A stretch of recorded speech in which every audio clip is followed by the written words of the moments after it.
Hello friends, जय Shri Shyam VK life में आपका स्वागत है। आज मैं अपने वीके लाइफ से बिंदी के महत्व के बारे में कुछ बातें शेयर करना चाहती हूँ। बिंदी नारी के 16 श्रृंगार में से एक महत्वपूर्ण श्रृंगार है। बिंदी क्यों लगाना आवश्यक है? अगर आवश्यक है तो क्यों? खास तौर पर हमारे सनातन धर्म में बिंदी देखा जाए तो स्त्री पुरुष दोनों ही लगाते हैं। फ़र्क इतना है कि बिंदी जो गोल होती है उसे टीका व लंबी करके लगाए तो वह तिलक के नाम से पुरुषों के लिए प्रयोग किया जाता है। आपने टीवी या चित्रों में देखा होगा, उसमें देवी देवताओं के मस्तक पर तिलक, फिर राजा हो या रानी हो, यहाँ तक कि आम जनता भी बिंदी या तिलक का प्रयोग करते थे। लेकिन समय बदलने के साथ साथ यह परंपरा पुरुषों में पूजा पाठ, शादी, भूमि पूजन, राखी, दोज आदि में सिमटकर रह गई। अब नारी के बात करें तो सबसे पहला श्रृंगार बिंदी। बचपन में अगर बच्चे के बिंदी लगाई जाती है, वो भी काली, तो वह उसे नज़र से बचाती है। युवा अवस्था में बिंदियाँ लगाती हैं अगर लड़कियाँ, तो वह सुंदरता बढ़ाती है। वही बिंदी अगर शादी के बाद लगाई जाए तो वह स्त्री सुहागन कहलाती है, और यदि वृद्धावस्था में लगाई जाती है तो वह साध्वी कहलाती है। यानी कि इस उम्र में उस नारी को हर तरह से परिपक्व हो जाती है वह, और उसे अच्छे गलत बुरे की सबकी सही से समझ होती है। तो बचपन से लेकर बुढ़ापे तक बिंदी कभी भी कहीं भी कैसे भी लगा सकते हैं। कहते हैं कि माता सीता का विवाह जब हो रहा था तो उन्होंने अपना श्रृंगार करने से पहले उन्होंने अपनी माता से पूछा कि माँ, सुहागन स्त्री को बिंदी लगाना क्यों आवश्यक है? तब माता ने बताया कि पुत्री, जब कन्या कुंवारी हो तब भी मस्तक पर बिंदी सजाती थी, और शादी के बाद भी बिंदी गोल होती है, और वह भी लाल रंग की। तो जैसे कि सूर्य भगवान अपने प्रकाश से पूरी सृष्टि को प्रकाशमान करते हैं, इसी तरह कन्या मस्तक पर बिंदी लगाकर अपने पिता के मान सम्मान को, यश को प्रकाशित करती है। और वही कन्या जब किसी की पत्नी बन जाती है तो वह अपने पति और ससुराल का कुल प्रकाशमान करे।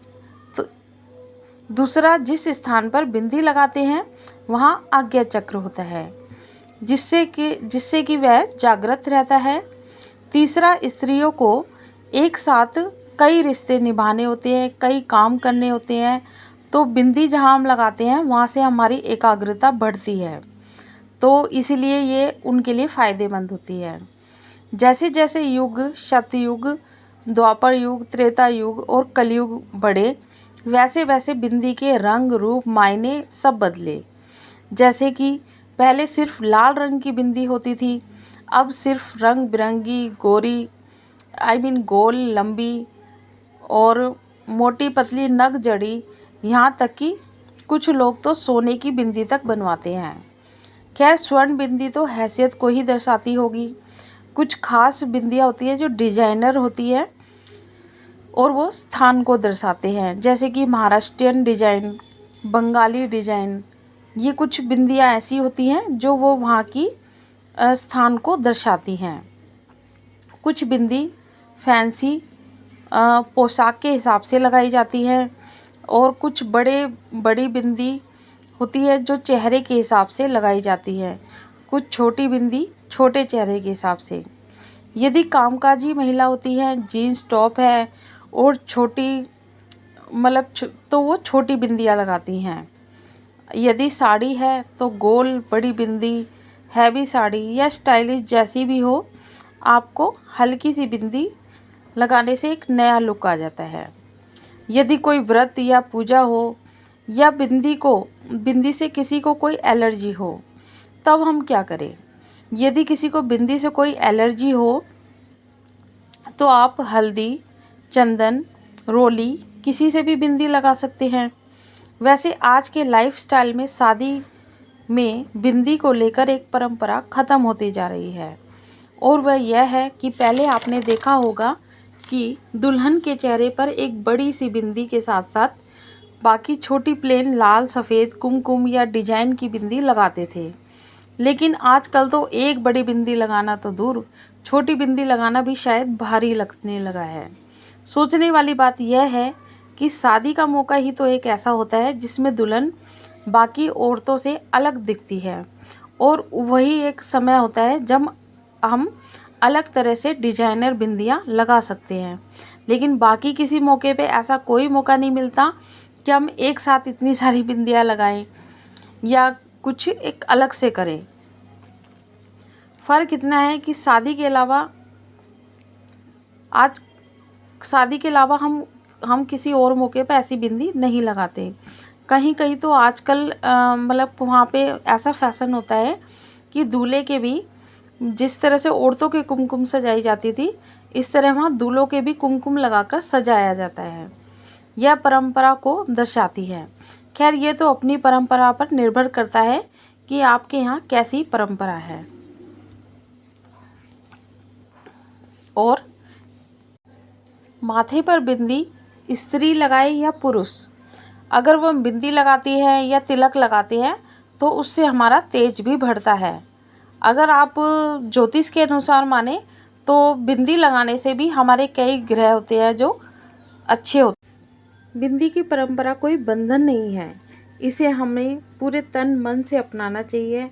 यदि आपका मन नहीं हो तो आप बिंदी ना लगाएं, लेकिन अगर आप बिंदी लगाएं तो पूरे तन मन से लगाएं और ऐसा अपने आप में फील करें कि जैसे कि बिंदी लगाकर जिस तरह हम मतलब हमारे माथे पे बिंदी चमक रही है, तो वह बिंदी नहीं, सिर्फ हम इस तरह से चमक रहे हैं। हमारा व्यक्तित्व जिस तरह की सूर्य भगवान सबको प्रकाश दे रहे हैं, इसी तरह हम भी अपने कुल परिवार को प्रकाशमान करें।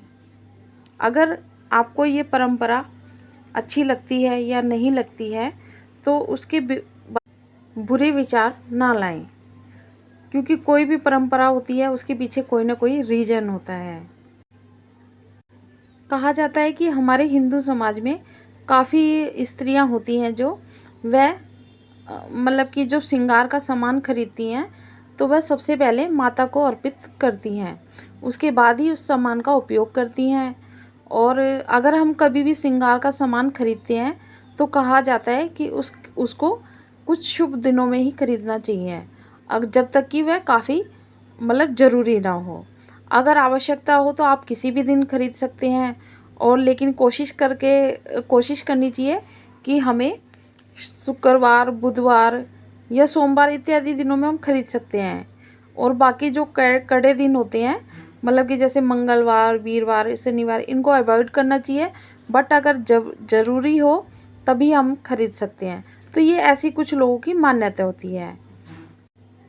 बहुत से लोगों में ये भी धारणा होती है कि जो हम रोज़ में लगाते हैं तो वो तो लाल या मैरून कलर की ही बिंदियाँ लगाते हैं, लेकिन अगर हम रोज़ में हमें नीली, काली ऐसी बिंदियों का सुहागन स्त्रियों को कम ही उपयोग करना चाहिए। कभी कभार तो चल जाता है, लेकिन ज़्यादातर उन्हें लाल और मैरून कलर की ही बिंदियों का इस्तेमाल करना चाहिए।